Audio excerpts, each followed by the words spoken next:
Reverend Kim. My pronouns are she and her, and I serve as minister for UUFN. It's so good to see all of you here this morning. Come, let us gather in this sacred space where imagination is a soil rich with possibility. Let us plant seeds of wonder, water them with curiosity, and tend them with community. May our minds open, our hearts awaken, and together may we nurture visions that grow beyond today. Come, let us worship and imagine anew.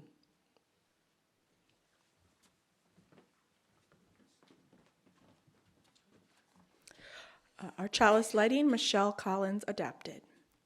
Here we are together, bearers of imagination, creators of new worlds. It is our imagination that lifts us beyond despair, that whispers, "What if?" and dares us to answer. Today we gather to renew that spark, to embrace the power to dream. As we light our chalice, come, let us imagine boldly. And this morning I'd like to share a poem with you this morning, and it's called A Prayer for Imagination. It begins with a quote from a short film by Jeremy Seifert called Horizons. The effort of the imagination is to turn the boundary into a horizon, because there is no end point for you. The boundary says here and no further. The horizon says, welcome. And here's what Rosemary Watola Trommer has to say in her poem. There are so many boundaries in me, so many limitations, prisons, places where a line has been drawn, perhaps by another, perhaps by me. The lines say, stop. The lines say, don't be curious. They say, make yourself small, now smaller. But imagination is the big pink eraser that rubs out the lines, smears and disappears them. Sometimes it's more like a tear, a small rip in the known that bids me look through the lines as if peeking through a curtain.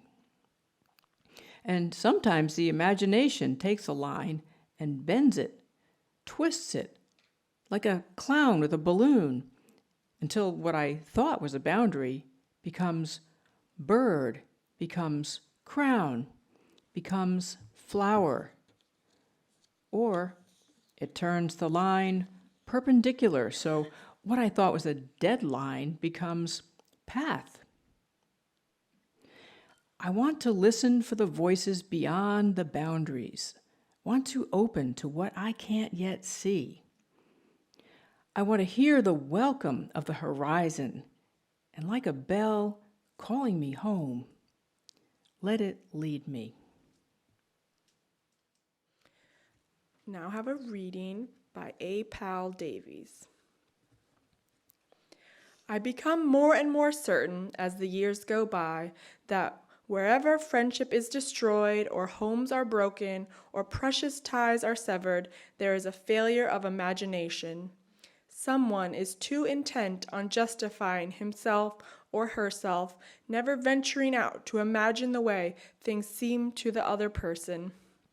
Imagination is shut off and sympathy dies.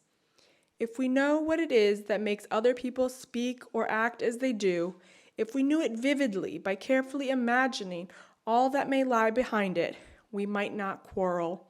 We might understand. Often we could heal the wounds. But even where that is not possible, even where fuller understanding only leaves us rather sad and helpless, it would still give us the power to go on being kind. And in a harsh world, God knows that even that is something. We hear lately that the world is on fire, right? Well, some say it because of the degradation of the earth. Here in the US, I think we're partly saying it a lot because our democracy is on fire. But worldwide, people also say the world is on fire. There's a sense of crisis. There's the breakdown of systems of justice and care for each other. There's the fire of violent conflict with no resolution in sight. There's the fire of the burning of relationships and connections. This, right now, needs to be a time of stopping the burning, of putting out fires. This needs to be a time, and we are moving into this time, of building bridges and creating connections, of learning how to be in relationship with one another, even when we see things differently. The book, The Evening and the Morning, is a historical novel that takes place in England in the early 11th century. And I just finished listening to it. Ken Follett is one of my favorite authors. And any other Ken Follett fans out there? Yeah. So I think I'm on the fifth of the Kingsbridge series. So they're all historical novels in this one area in England. Anyway, in this one, Follett is writing about a builder who's constructed a bridge over the river in the small town he lives in. An evil bishop and his cronies show up one night with rags and a barrel of tar. They dip the rags in tar, tie them to the bridge, and set the rags on fire. The rags ignite quickly and begin to burn the wooden structure. The men get away, and the builder wakes up to the smell of smoke, and he yells at the neighbors to get up and help put the fire out. Well, the men and the women all run out of their houses, and then they stand watching the flames. The builder yells, "Get buckets and pots, you idiots!" So they run back to get their containers, but it's too late, and the bridge burns up, and it's destroyed. Now it will be hard to cross to the other side. So it just kind of reminded me of this topic of bridging divides. In our world today, we're frequently divided from one another. We often don't know who our neighbors are. We don't trust each other. If we get too friendly, we might find ourselves in a conversation we don't know how to handle. Who knows how someone else might feel about politics or LGBTQ issues or race issues or vaccinations or the Israeli-Palestinian conflict, and the list goes on. We don't know if they'll bring things up and express an opinion that we disagree with completely. What if they start spewing hatred and intolerance? The stranger or acquaintance might say something negative about a group of people that we care deeply about. Or they might insult or disrespect us. What then? It could be like we're standing on the shore, desperately wanting to save the bridge, but we don't have a bucket or a pot, and we don't know what to do. Sometimes the person that we're in conversation with isn't a stranger or a casual acquaintance. It's a friend or a family member. We don't want to alienate them, and how do we respond? Anybody find themselves in this situation? Yeah, okay. And again, it can feel like we're caught on the shore empty-handed. We don't want the bridge of our relationship to burn, but we don't have what we need to put the fire out. Nationally known meditation teacher and author Tara Brach reminds us that when we're stressed, we go into survival mode and our hearts close off. She says that's what's going on now in these current times in a really big way. She believes that part of it is that our nervous systems detect that the life of the planet is threatened. And if we have unfelt grief, it can turn into fear and aggression. There's also the degrading of the tone of politics, which in many instances has become a culture of contempt. And we know that the language of contempt dehumanizes the other, and this dehumanization can be a precursor to violence. Brock says, I feel that the most important inquiry we could have is, how do we build bridges? What is going to help us foster belonging? She says, if we could each commit to deepening our attention in ways that bridge divides, if each of us can do it in our personal life, it builds a capacity in our collective consciousness. I agree completely. We can be a part of building this collective capacity to bridge our divides. Yet this climate sometimes feels so challenging that we feel like giving up. What can help us? How do we go about deepening our attention in ways that bridge divides? We have a powerful tool. We've heard about it a little bit already this morning. It's something that's available to all of us, and that is our imagination. Michelle Collins, who we heard from in our call to worship and our chalice lighting earlier, says to us that it is our imagination that lifts us beyond despair. When we imagine, we think in novel ways. We challenge ourselves to shift our perspective. Roshi Joan Halifax is a Buddhist practitioner, teacher, and author. She recalls that some years ago, she had a very hard time not othering a certain political figure. She struggled with her moral dissonance. She had done work with men on death row, and despite the murders they had committed, she was able to see their humanity, and she was able to find compassion for them. Why wasn't she able to do the same for this political leader? Halifax has also spent years sitting with the dying, and so she asked herself, if someone asked her to sit with this man as he was dying, would she? And she says, of course. I said yes. And then another question arose. Can I see that this man once was a baby, completely vulnerable? And of course, yes came out of me. She goes on, and I realized that it was a complete lack of imagination that allowed me not to see beyond my biases, beyond the kind of stereotyping that had guided much of my social and political life, where I unconsciously considered those who did not belong in my group to be a threat to me. And I really began to value the role of imagination as a way to look more deeply at my life and the lives of others. Now, in some cases, we have the possibility of sitting and reflecting on our attitudes toward another person, where we can consider our reaction to a situation and then consider other possible perspectives. I was able to do this recently with a conflict I had with a family member because the interaction was by text.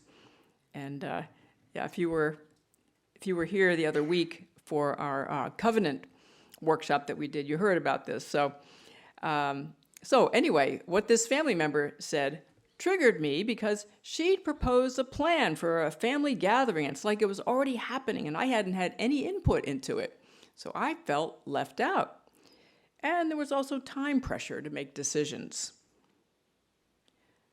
Once we get triggered, what usually happens next is that we judge the other person. Do we think nice things about them? No. We usually judge them pretty harshly. So I'm thinking, oh, how selfish. She's so inconsiderate. She doesn't even care about me, But, as I sat with my reaction, I could remind myself that despite the way someone's behavior impacts us, their intention is usually good. So, what might her good intentions have been? What was the kindest interpretation I could make about the situation? And I allowed myself to imagine. She probably just happened to talk to another family member about this gathering. She loves to plan things, and she probably got carried away. She was trying to be helpful and efficient because I know her. She didn't mean to hurt me. Sometimes we might not even have any idea what is behind someone's behavior, but it's usually safe to assume that their intentions were good, or at least benign. We all have moments when we kind of forgot to consider someone else, but usually it's a benign intention, and we just don't know what the background story is yet. Well, anyway, by the time I had a phone conversation with this person, I was able to bring up the issue calmly and with curiosity about how the plan came about. Well, she told me, and we resolved the situation very easily. Okay, so here's where, time and distance can be very helpful. But of course, there are other situations where we don't have the luxury of, sitting back and processing our reactions and our triggers and coming back to a place of equanimity before we're continuing the conversation, because we're right in the middle of it. Somebody said something to me recently about sometimes we remember the things that we did wrong. So I remember an exercise in role playing that we did in seminary. And my professor did the role play with me. So the scene was an adult education program with me in the role of the facilitator. And my professor played the part of a participant who said he couldn't accept gay people or something like that.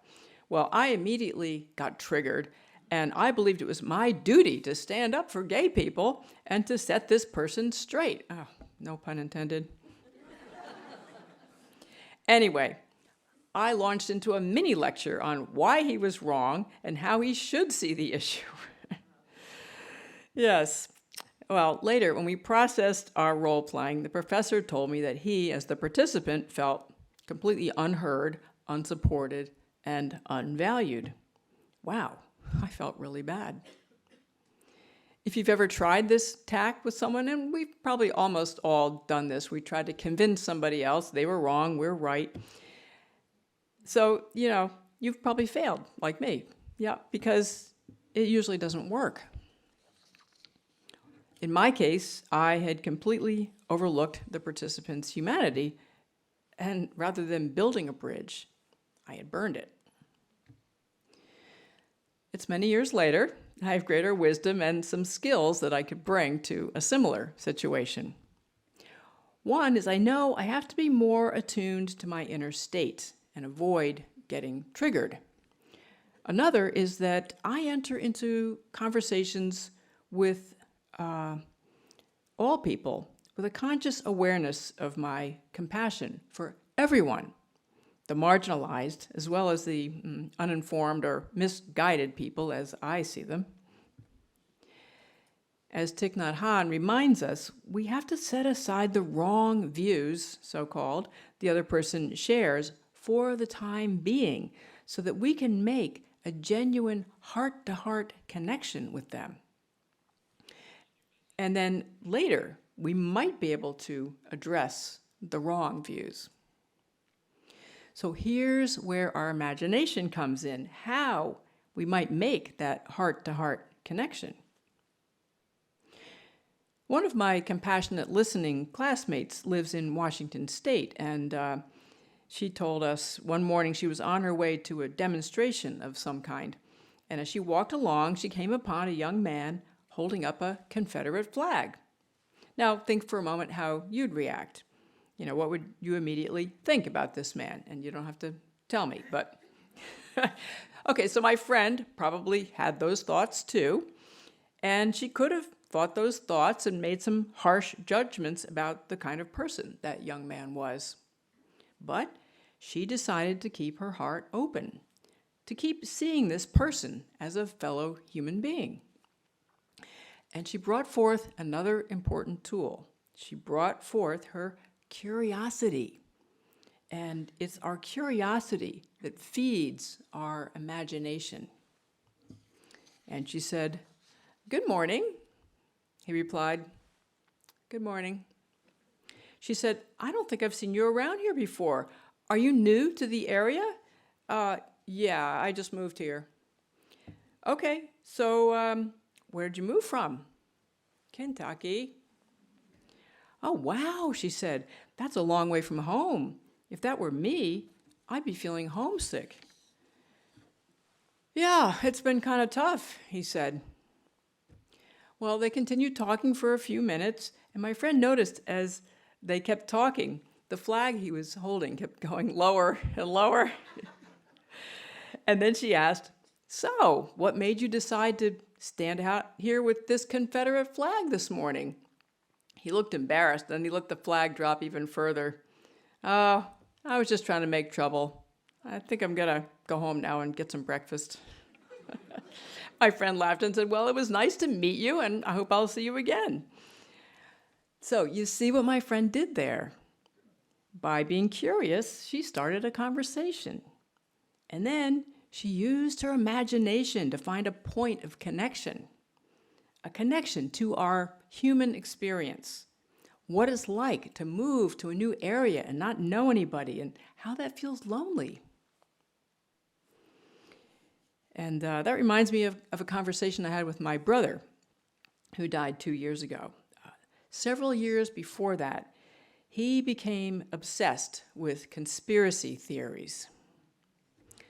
Yeah, on my last visit to him, he told me he'd been diagnosed with schizophrenia. Well, that made sense. But the things he'd been telling everyone who would listen, including his wife, his kids, and his friends, made no sense. They tried to argue with him. They asked him to stop. His wife divorced him, and he became alienated from all of them. I loved my brother, and I didn't want to alienate myself from him. I listened to his theories without openly disagreeing, which wasn't always easy. I had a long conversation with him one time, and I told him I would mostly listen. And eventually, he told me how he'd lost all his friends. I imagined how that might feel. And I said, "It sounds like you felt really betrayed." And he was like, "Yeah, I did." And for the first time, he really felt heard, just about how painful that experience was. Most of his bridges were burned, but ours got stronger that day. I'm really grateful for that. So here's the thing. If we can use our curiosity and our imagination, we can often find a way to get beneath the rhetoric, the viewpoint, the opinion, whatever it is, whether we know the person or not.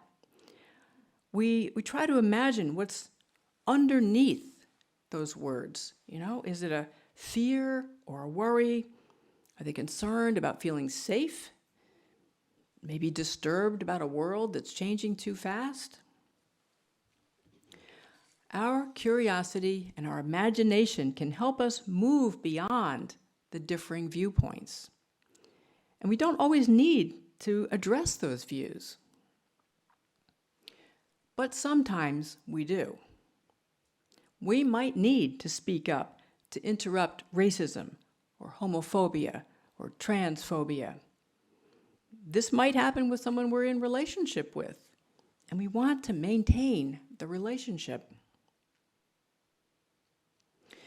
Dr. Kenneth V. Hardy, a diversity specialist and teacher, has developed some simple guidelines. As a person of color himself, he says that when someone commits a microaggression, one part of him is angry, but another part of him has empathy, because he's made mistakes himself, like accidentally misgendering someone.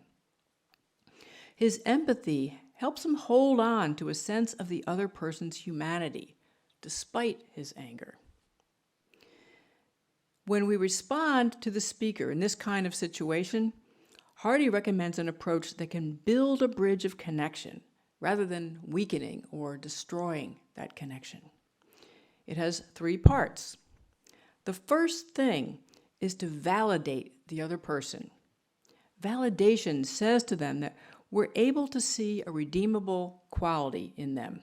So, just depending on the conversation, we might be able to say something like, "I really appreciate your honesty." So, if we validate a person for being honest with us, they relax a little. And then we can follow with a challenge such as, There was something in the way you delivered that message that made it hard for me to hear. And we finish with a request. I hope that you'll continue to be honest, open, and direct with me. In the future, would you be willing to try and see if you could do it in a way that might be a little less harsh? Well, if they say no, then we do more validation, then we try it again. And Hardy has found that something positive and transformative almost always happens. A bridge gets built. So that's validate, challenge, and request, VCR for short. We're all just trying to figure things out. But with a few skills, we can build bridge after bridge, heart connection after heart connection. We know more than the villagers in the little town in the 11th century did when the sleepy people weren't prepared to put out the fire on the bridge. We're awake, and we're learning, and we're paying attention. We're getting our water vessels ready, full of curiosity and imagination and compassion, so we can pour it out on the fire in the world. So we can bring more kindness and caring and more hope to the world. Together, we can do it. May it be so. And may we make it so.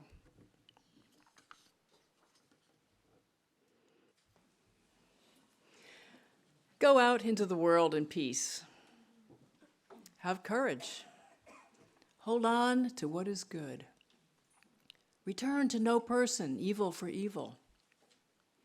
Strengthen the faint-hearted. Support the weak. Help the suffering. Honor all beings.